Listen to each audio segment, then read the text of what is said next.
Hello, my name is Paul Grayburn. I'm a cardiologist at Baylor Scott and White Healthcare System.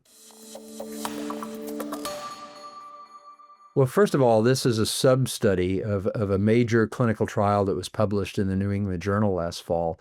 And the study is called TRISCEND II. The purpose of the overall study was to see if tricuspid valve replacement by a transcatheter device was superior to medical therapy alone in patients with severe, massive, or torrential tricuspid regurgitation.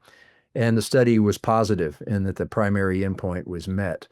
This study is a sub-study of that, in which we tried to look at what happens to the right ventricle to forward and backwards flow once you implant this device and eliminate tricuspid regurgitation.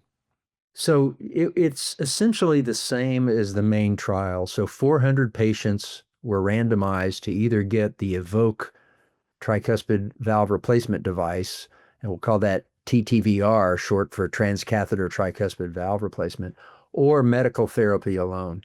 And medical therapy for tricuspid regurgitation is basically diuretics, although there's also therapies for other diseases that might be present.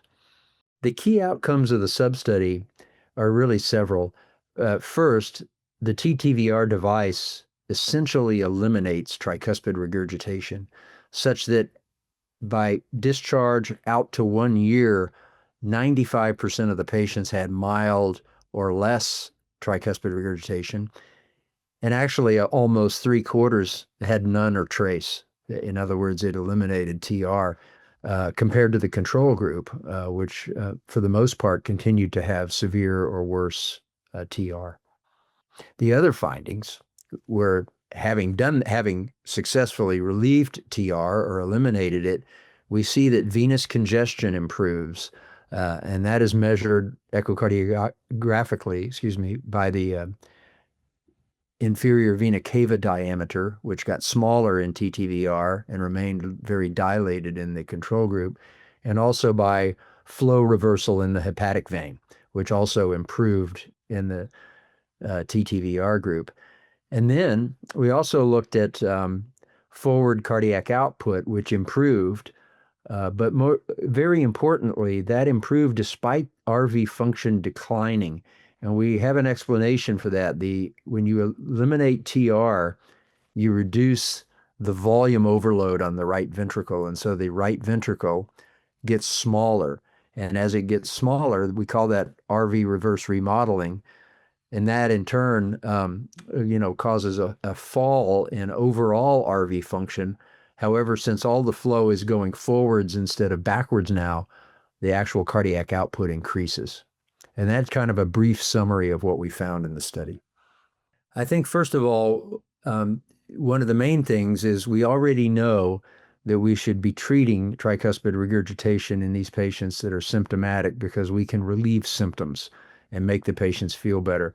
But this study shows that we don't have to worry so much about the right ventricle failing after the TTVR. Now, to be certain, we did eliminate severe RV dysfunction from the trial. So this was not a trial of patients who already had severe right ventricular dysfunction.